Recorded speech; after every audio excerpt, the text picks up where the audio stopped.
This is MSCI Perspectives, your source for insights for global investors and access to research and expertise from across the investment industry. I'm your host, Adam Bass, and today is April 20th, 2023. This weekend, the world will celebrate Earth Day for the 54th time. Much like a birthday in your 50s, the occasion lends itself to reflection.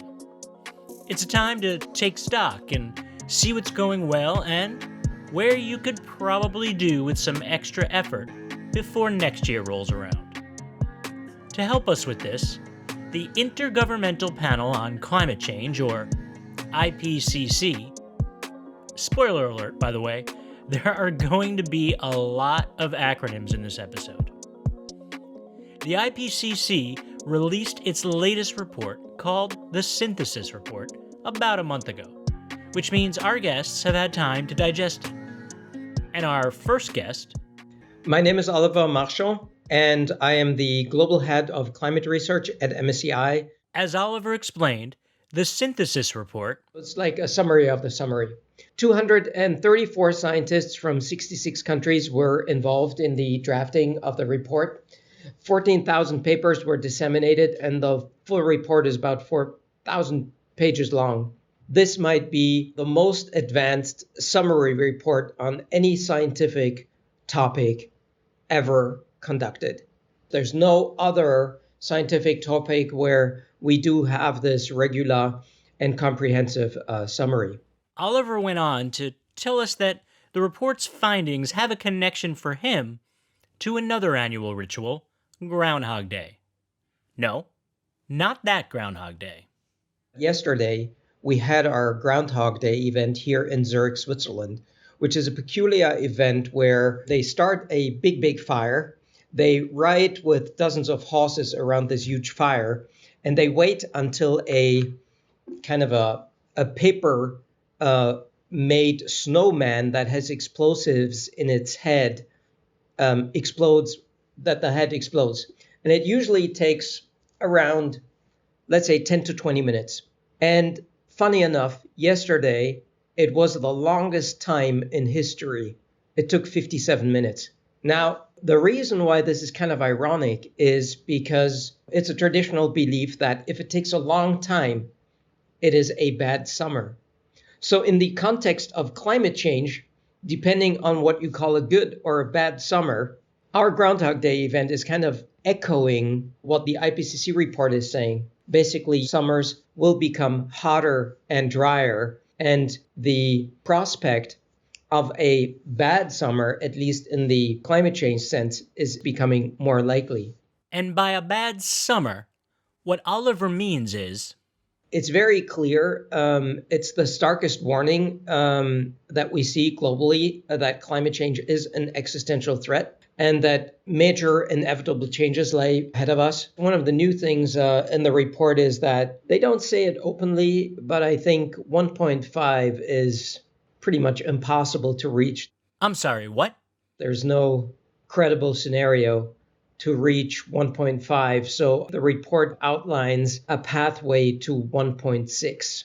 Now, we've been speaking with folks on this show long enough for me to recognize that a 1.6 degree rise versus 1.5 is likely a larger spread than it seems when you just say the numbers. But what is that difference? I asked Oliver about it. Well, I don't think people exactly know what the difference is.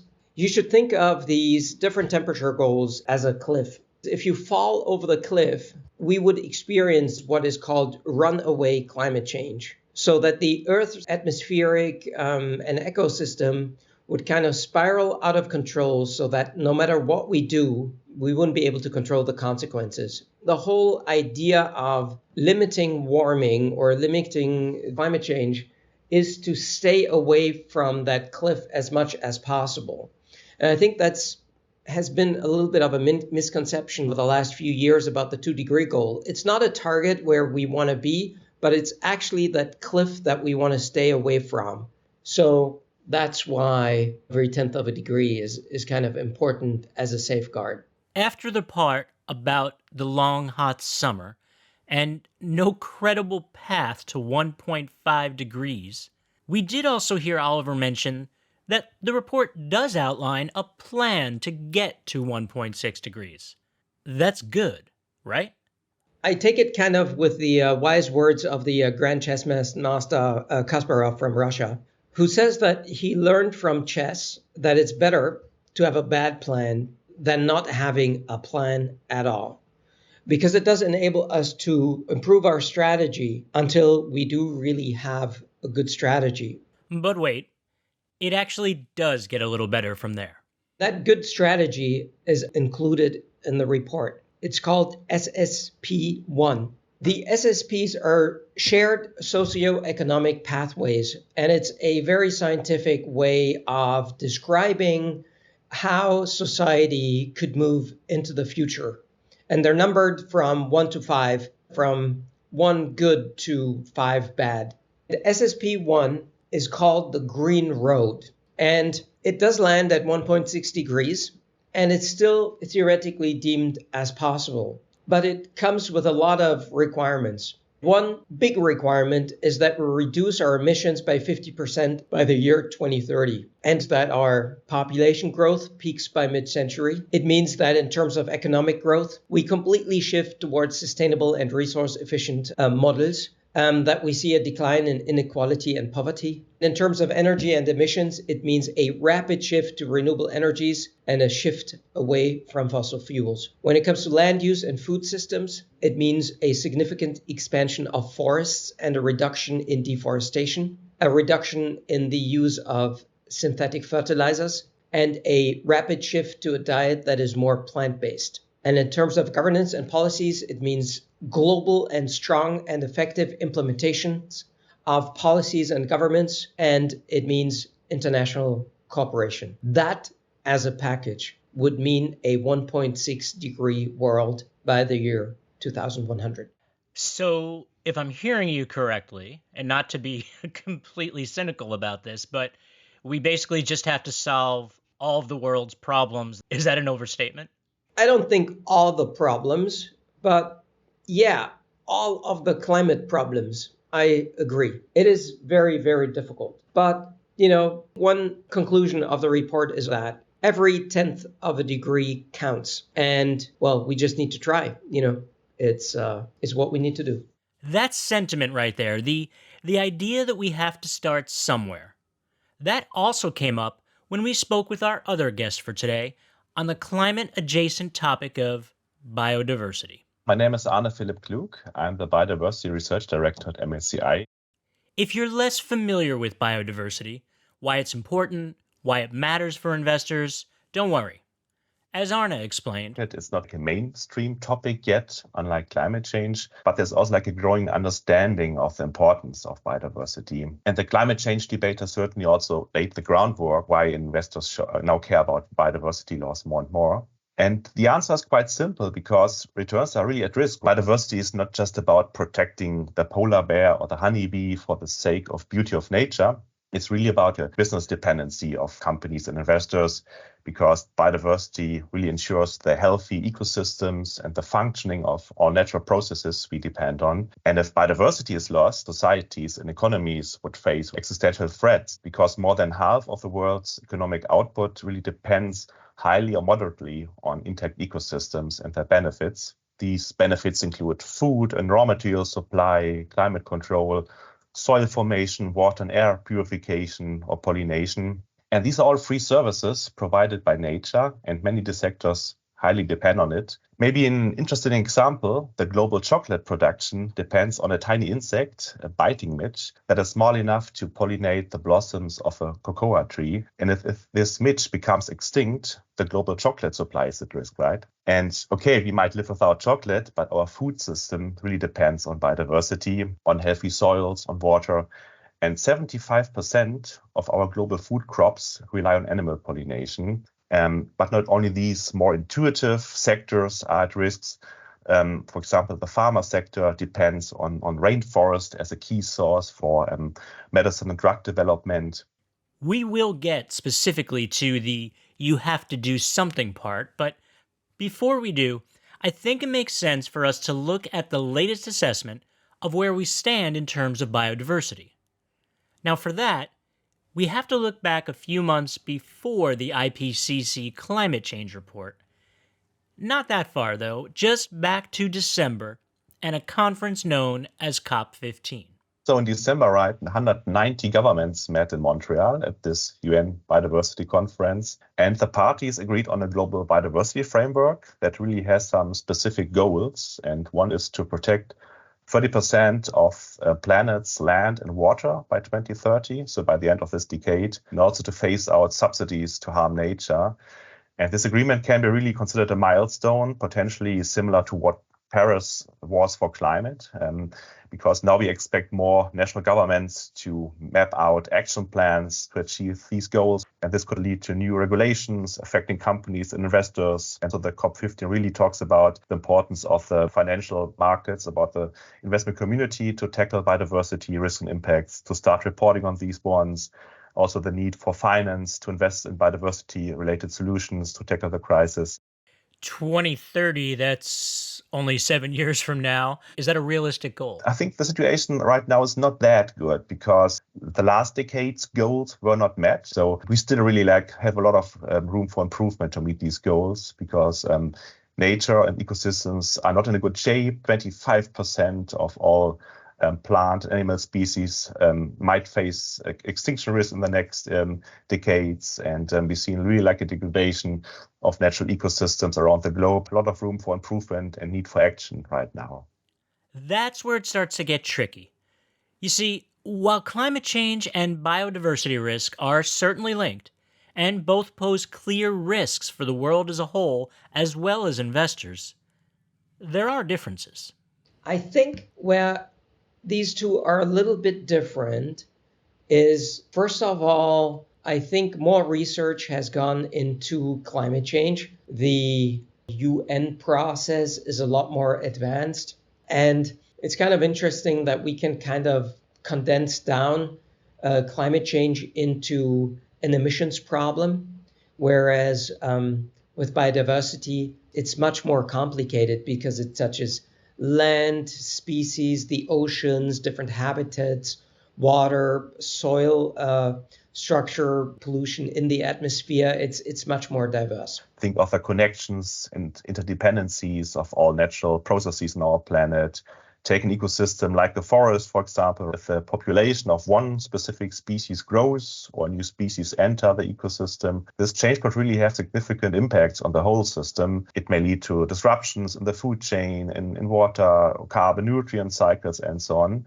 And it's really difficult to measure the impacts of such changes. And it's really difficult to say to what extent does a company activity contribute. In addition, there's no harmonized approach or unit how to measure biodiversity. For example, there's no nature budget, there are no nature scenarios, unlike climate change. And we also see data challenges. While corporate disclosure has improved in the past on nature-related topics, there's still blind spots and limitations. Think of the complexities of supply chain in the food industry, for instance.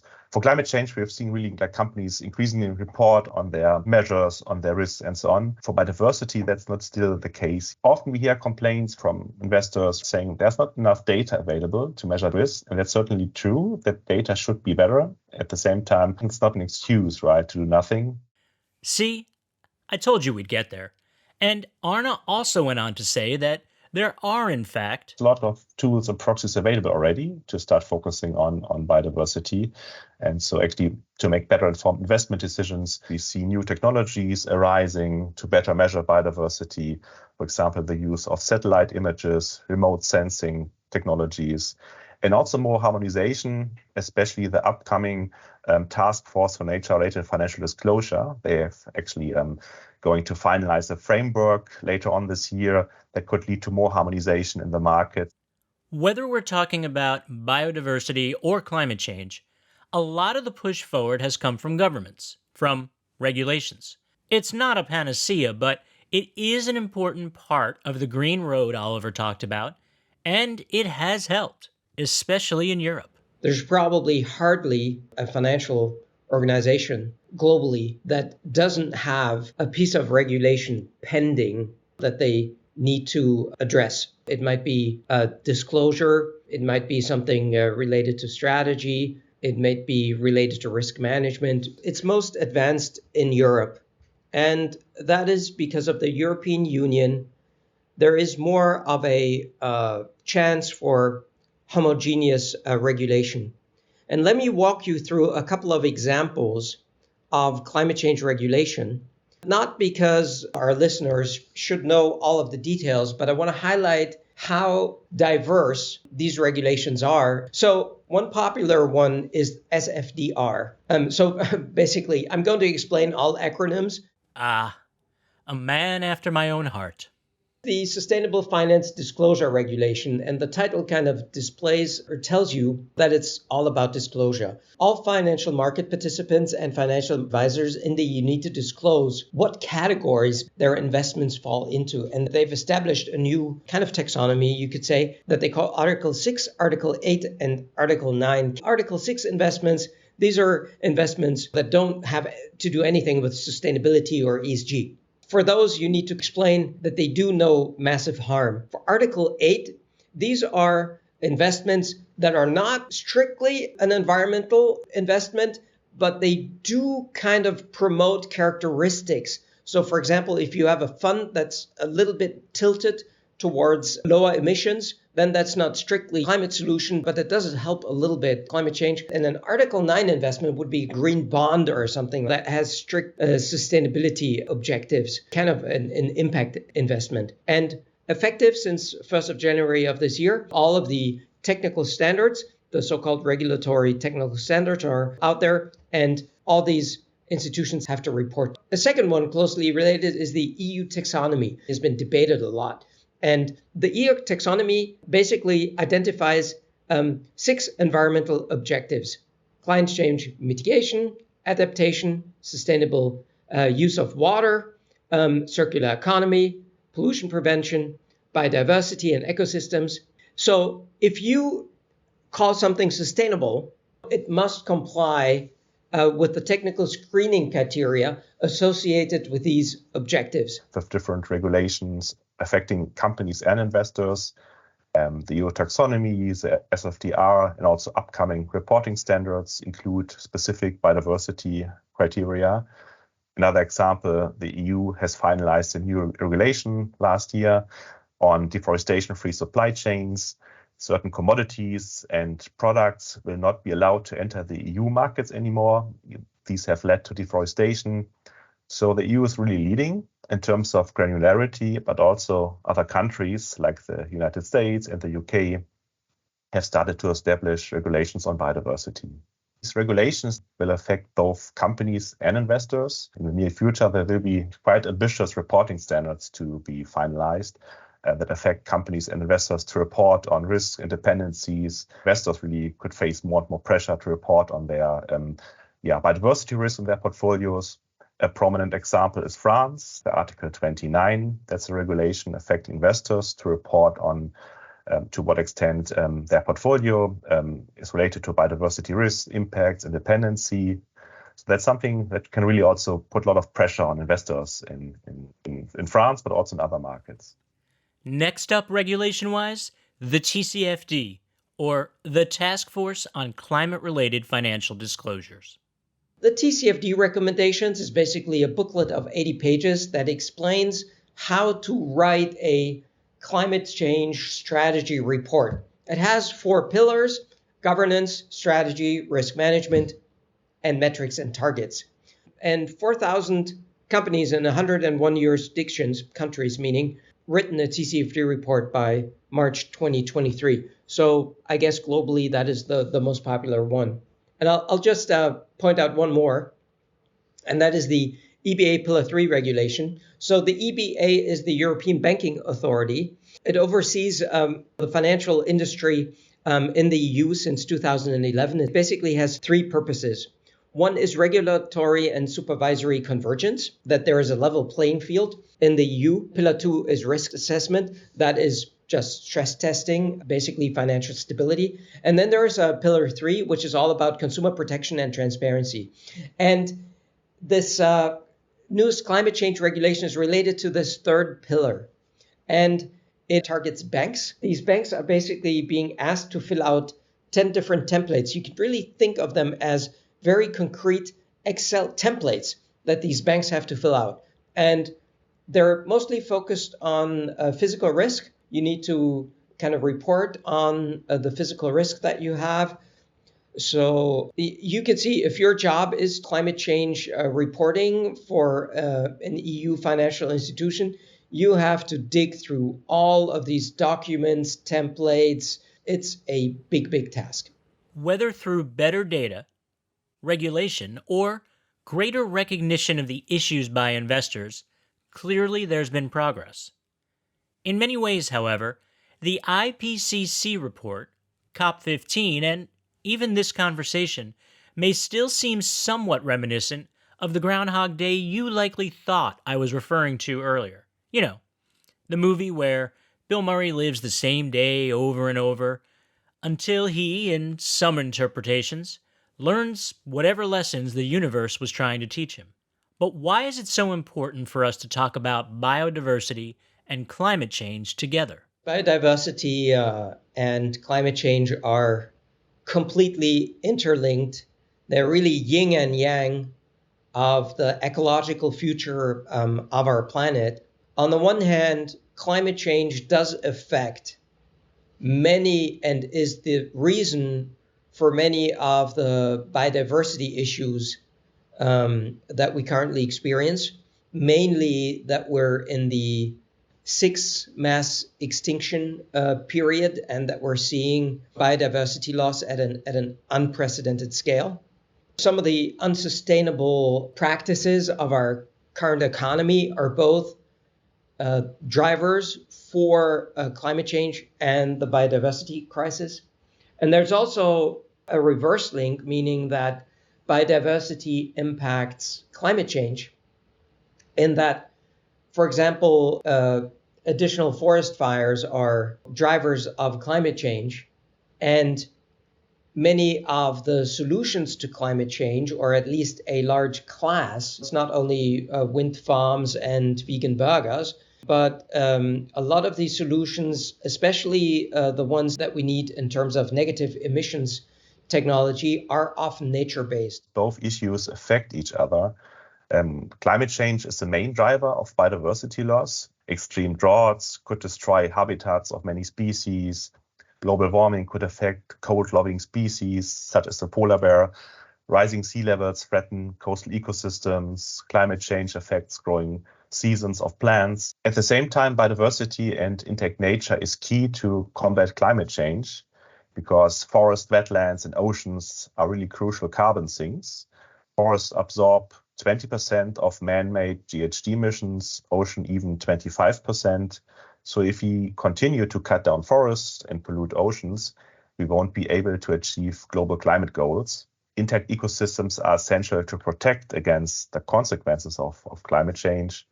Trees provide cooling during heat waves, floodplain landscapes protect against flooding, mangroves prevent against coastal erosion and mitigate the effects of hurricanes. And also the biodiversity impact of climate change adaptation must be considered. So if we destroy ecosystems to exploit raw materials for electric vehicle batteries, for example, nothing's achieved, right? So basically climate change and biodiversity have to be seen together as two connected crises. If I am an investor and I want to start addressing biodiversity in my portfolio, where do I start? There are many challenges and limitations with respect to data and tools. At the same time, there are also many ways how to start and how to address biodiversity. And investors could focus on the most urgent issues, deforestation, pollution, or overuse of natural resources. It could make sense to focus on high-risk sectors and identify companies with weak risk management practices. Think of a mining company operating in a tropical rainforest, and this company does not have a strong policy on biodiversity, no programs, has been involved in serious controversies. So it could really make sense to focus on the laggards. But going forward, looking at biodiversity from a more sector agnostic, from a holistic point of view, would be really crucial because in the end, biodiversity matters for entire economies and sectors, not only for maybe some high profile or high risk sectors. And for climate change? With all of these planetary, global, large-scale problems, I personally don't believe that we can say that there is one solution. Hundreds of solutions exist, and we really need to employ all of them, or we need to work on all of them. Policy, technological advancement, education. I want to point out a new technology that is helpful for biodiversity and for climate change, which is one of these nature-based solutions. And it's called biochar technology. And what it is when you think of burning something, for example, burning wood, we think of it as kind of a binary process. You light wood on fire, it burns, all you've got is ashes. But this burning process is actually a gradual process. So what that means is that in a first phase of the burning, you actually only kind of dry the wood. And what you have then left, when you see a typical camping fire that didn't burn to the complete finish, you'll see black parts of charcoal remaining in the fire pit. And what you see there, that is charcoal. And it's obvious kind of that you can still continue burning it. You can buy charcoal as a fuel for your grill. And the interesting thing is that charcoal is extremely stable. It can last in the ground for hundreds of years. And it has a lot of benefits in terms of fertilization. And the last important point is that charcoal actually still contains most of the carbon. So what I'm trying to say is that there is a new technology called biochar that has the promise of basically growing trees, converting that into biochar, dumping that on fields where it stores the CO2 that's contained. It helps with fertilization. So, it's a double whammy. You're storing carbon and you're helping the biodiversity on the field. And this is an emerging technology, and it's very, very exciting. And there it is, the flicker of hope. That's all for this week. A big thank you from Joe, Yair, and me, and to all of you for listening. You'll find more insights on how investors can work to address climate change and biodiversity at MSCI.com. Until next time, I'm your host Adam Bass, and this is MSCI Perspectives. Stay safe.